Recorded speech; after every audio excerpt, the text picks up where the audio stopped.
prior to Ukraine attacking Russia, it was a completely unjust war. They were just defending. They were just defending. Well, now they've crossed the lines into an offensive. They did not gain the influence value. They did not gain the international support. And if anything, what they did is they turned the spigot on even more.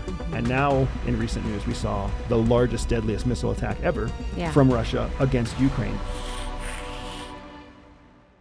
Ukraine has invaded Russia. The Democratic National Convention just closed, and the polls are showing complete disarray between whether America is going to choose Trump or Kamala Harris. Yes. What is going on in the world right now? This is the exact opposite of what was happening like 3 weeks ago when Russia was invading Ukraine and Trump was leading in the polls. Somehow we've completely flipped the script in 3 weeks. We're in like bizarro world. It's like the Twilight Zone. For those of us old enough to remember the Twilight Zone. Best show ever. But what are your thoughts? So what are you seeing in the headlines when you read about Ukraine? So I found their offensive really interesting. And, you know, I just read an article recently that was talking about the same thing that I thought at first. Because when they first, you know, did their incursion, they were talking about how they wanted to create a buffer zone, I think was what, you know, the official messaging was. But in my mind, I was like, I'm pretty sure that you are trying to back the West up into helping you more. You're trying to create a situation to highlight to the West that, hey guys, like, we still need you. We need your help. Please continue helping us. And it wasn't until very recently that I read an article that said the same thing about now the West is, because now Russia's hitting back, right? So it was an interesting decision, like strategic decision. And at first it looked like Russia was going to really suffer from it, but now Russia's hitting back really hard. So the West really is in a position now where they have to decide, you know, what are we going to do?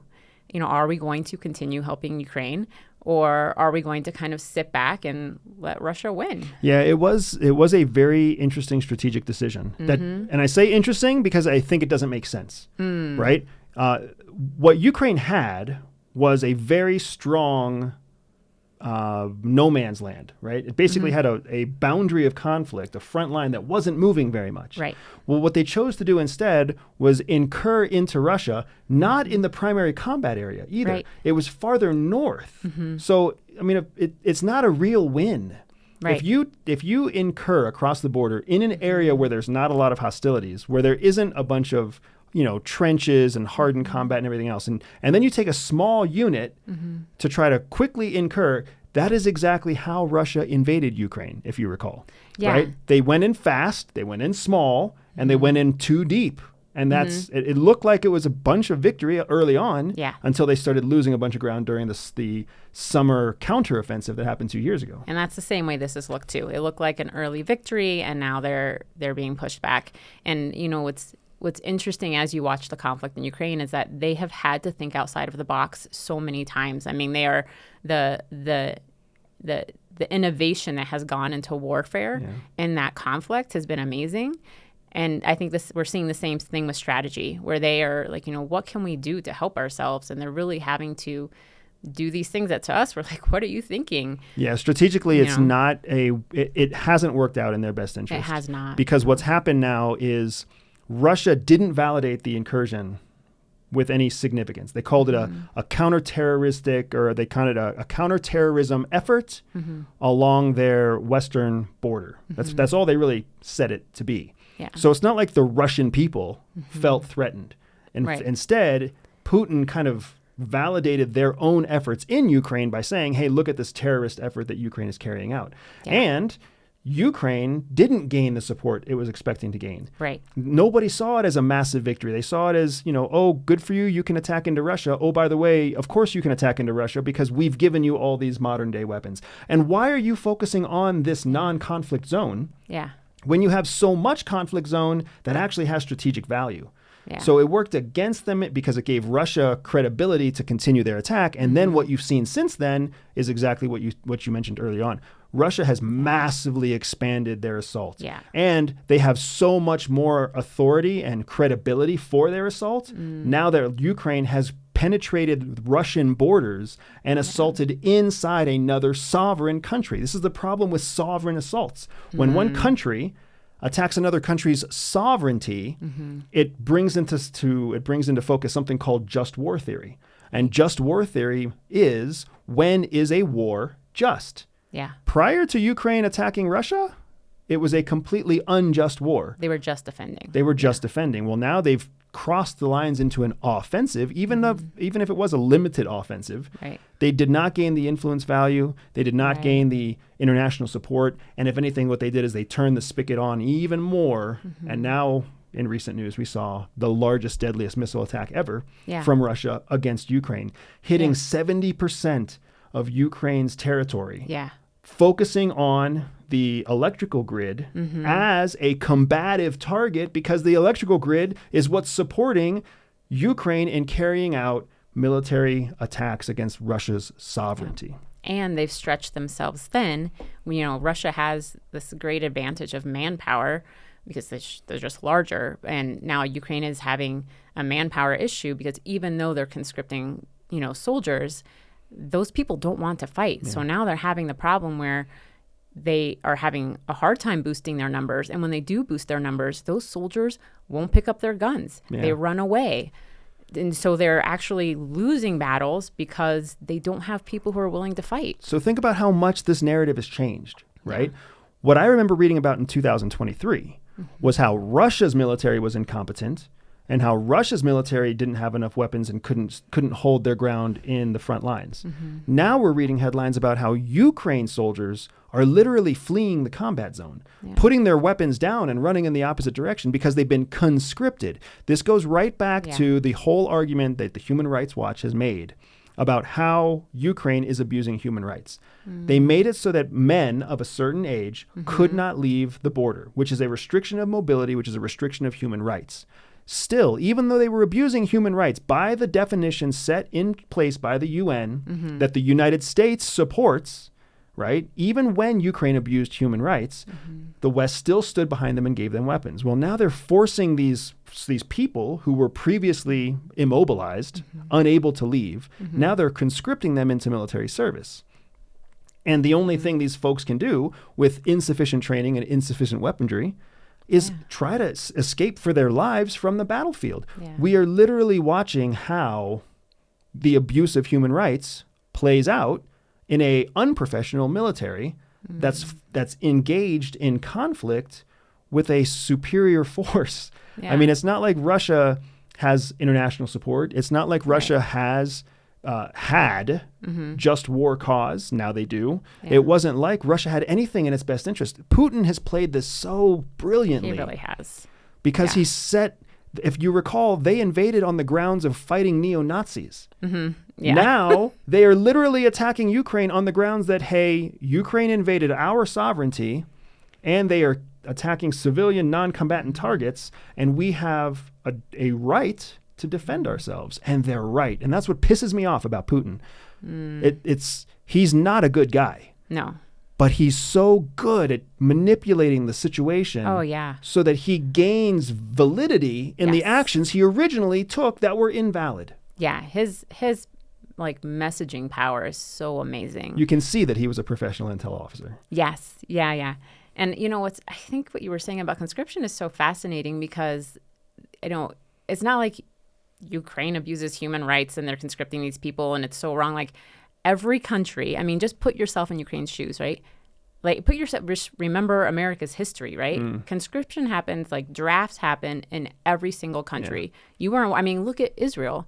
Israel is now pulling in the Orthodox, segment of their population, which they previously said they weren't going to do, right? Because they have to. When you're in a wartime situation, like, the government is going to do what it has to do to try to protect its own sovereignty. So it's in this really challenging position, and it's always the hardest, I think, the people who are defending, because, how long have they been at war? Like, that is fatiguing. Honestly, these, in their minds, they are probably thinking to themselves, do I want to die on a battlefield defending my country, or do I want to be at home with my family and then let Russia take over, and it's going to be crap, but at least I'm alive. At least I'm with my family, right? And we'll see how it goes. And maybe the West will come to our aid in a different way in the future. Things will change. Maybe I'll be able to leave and relocate.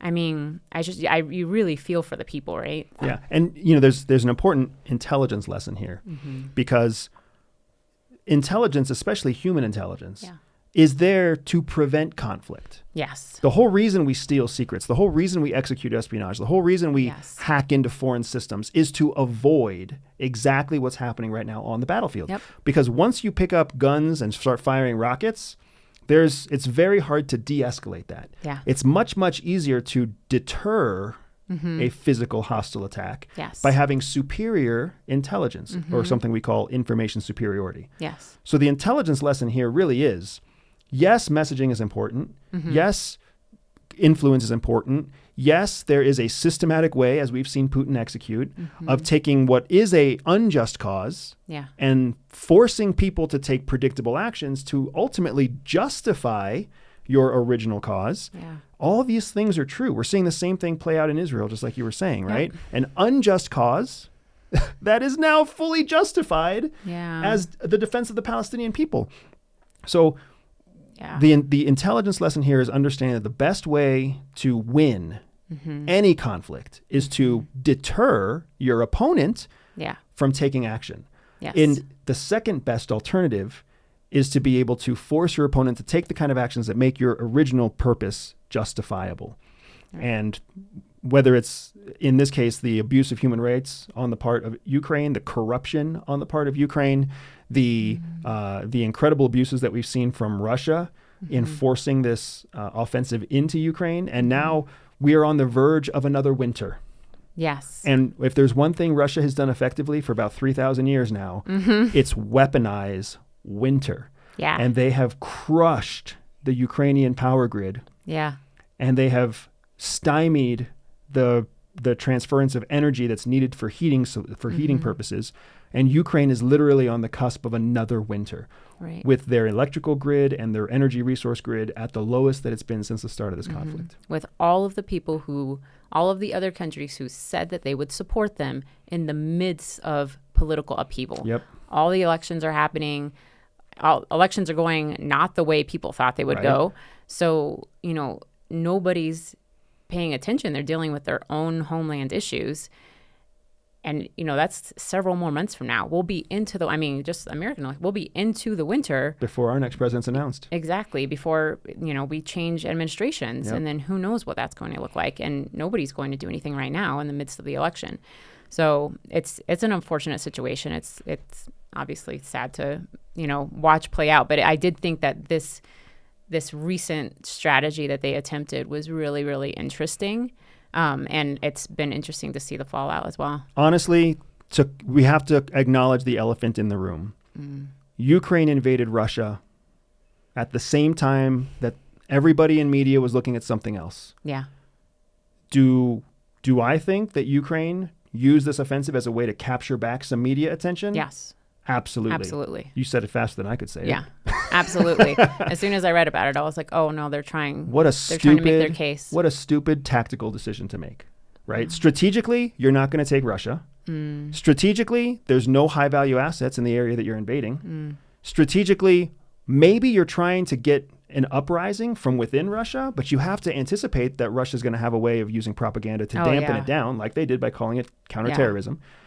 So strategically, you've got to wash. Tactically, it's all stupid.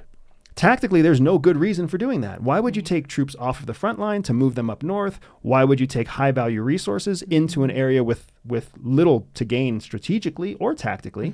Why would you divert yourself in that direction? Yeah. The only tactical reason you would do that is to basically get attention again. And they got attention for like 6 days until they were basically crushed, and then Russia went back. And then you've got Zelensky back on the airwaves saying how unjust and terrible and treacherous it is that Russia is attacking the electrical grid in Ukraine, where Ukraine, in the eyes of just war, Russia can now look at Ukraine and say, Ukraine attacked us, and they're using their electrical grid as a weapon of war.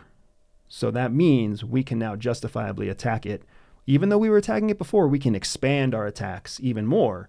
Yeah. And they have, as much as we hate to admit it, they have a legitimate leg to stand on through the eyes of the International Criminal Court.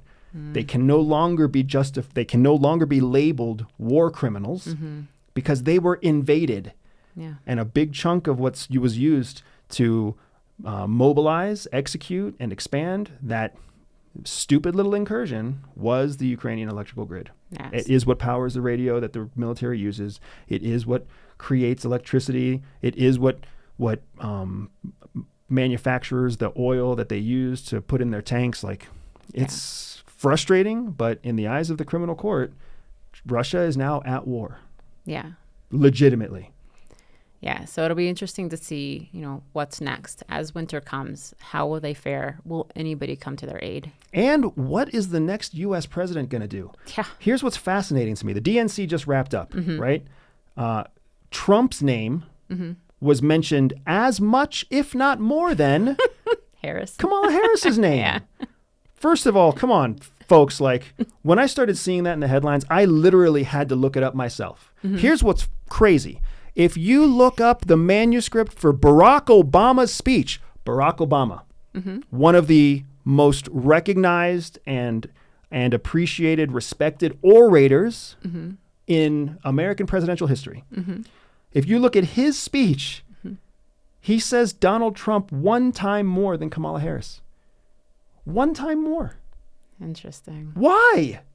Why is the former president spending more time talking about Donald Trump than he spends talking about Kamala Harris? Why? Why would you do that at a DNC rally? Why did the speechwriters let that happen? Why did he let that happen? And he was one of the better ones. Some of the other speakers, all they did was talk about Trump. There were more chants from the audience using the word Trump than there were chants from the audience using the word Harris. It's unbelievable, right? But guess what name didn't really make it into the Republican National Convention at all? Right. Because nobody knew that Kamala Harris was going to run. Because they were talking too much about Biden. So it's like we have turned into an absolute carnival, my love. We are the world's leading. We've turned into it. Oh, I think fair we've point. been this way a little bit. And I don't know that other nations are any better, honestly, right but now. But they don't need to be. The expectation is not that another country is going to be better than us because we're the superpower. Yeah, we are supposed to be. Yes. Jeez, man. You know what it's like? It's like... We're supposed to be the grown-ups. Oh. So when we lived in Florida, do you remember the one house that would advertise every year at Christmas about its Christmas light show? Oh, yeah. Do you remember that? Oh, yeah. It was spectacular, that house. Amazing house that would put up this incredible show, light right? Show. But it would only look incredible at night. It was kind of like a nightclub where the girls only look good at night. Once the lights come on, you're like, oh. damn. But that's exactly what this house was like. At night, everybody drove there to look at its Christmas lights. But during the day, you would go there and it would look like just typical Florida yard trash. Overgrown. Right? You're like overgrown weeds and there's also, and then all the gigantic Frosty the Snowman's deflated. So he lays like a dead corpse on the ground right next to the corpse of Rudolph and the corpse of Santa in the sled. And you're like, this is really sad during the day. That is our political system. It's really sad when you look at it with the lights on. It only looks sexy. In the history books, in your civics class, you're like, yeah, we got a great system going on. And then you turn on the news and you're like, what the F is going on? So it's a total disaster. I have no idea what's going to happen. Ukraine has no idea what's going to happen. And you can see that in the crazy decisions that it's making in the battlefield. Israel has no idea what's going to happen, which is why you see Netanyahu sitting with both parties. And just for fun, also sitting with retired former, heads of the House. So you've got all this chaos, and that's from active war zones where there's lots of media attention. Imagine what's happening in the places where there are no war zones, but where they are paying close attention, like North Korea, India China. is actually having its first multi-nation war games in 61 years or something, because I don't know if you remember, they just he kind of cozied up to Russia and then everybody had a fit about it. And then he was like, oh, no, guys, I'm still with you. And now he's having all these war games with all these Western and Asian countries because India knows that the winds of change are coming, and they're going to be on somebody's side. Yep. Right? We don't know who. We don't know who. Right now, it's like those. It's like when the fall wind blows the leaves, and you're like, "Oh, there's a lot of wind," but I don't know where it's coming from. Yeah. Or like they're standing in like the booth that whips around all the money, and they're grabbing, hoping that one of them is going to be $100 bill. I feel bad because we are literally laughing at the geopolitical truth that is our country. Yeah. I mean, our business is dependent on who takes office. And I think when you get down to the facts are not as sad as the carnival show that is politics, but the facts are very revealing. And the facts are that Biden and Harris carried forward the same tariffs that Donald Trump put in place. Right. Even though Kamala Harris stood on the stage of the DNC and said that Americans are paying the price for Donald Trump's war on China. When in fact, Americans are paying the price of the Biden and Harris campaign their administration continuing tariffs that Donald Trump put in place. Same thing with tax breaks, right? Harris got on stage and said, no more tax breaks for like rich people. That's a Trump era thing.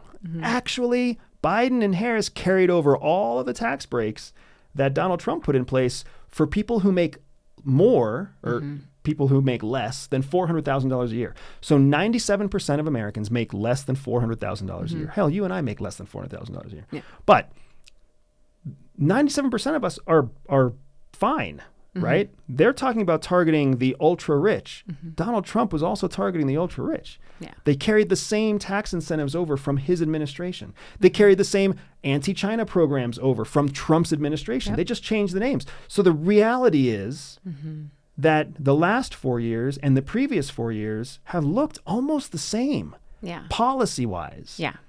Even though the political rigmarole is different. Yes. Yeah, and I think it is interesting when you look at that because, you know, there's a reason that those policies have not changed very much. You know, whoever is governing thinks that, you know, our tactics towards China right now are the way to go. Right. They think that our tactics on the economy are the way to go. You know, they have to differentiate themselves during the election process.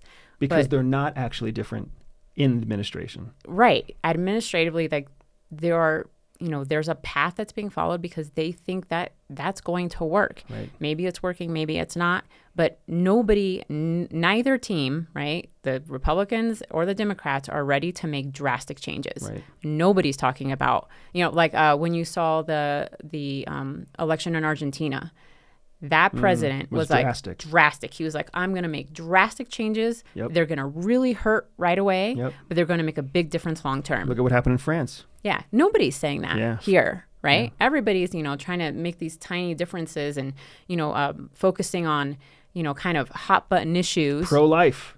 Pro-choice. That don't even exist because both candidates are pro-life.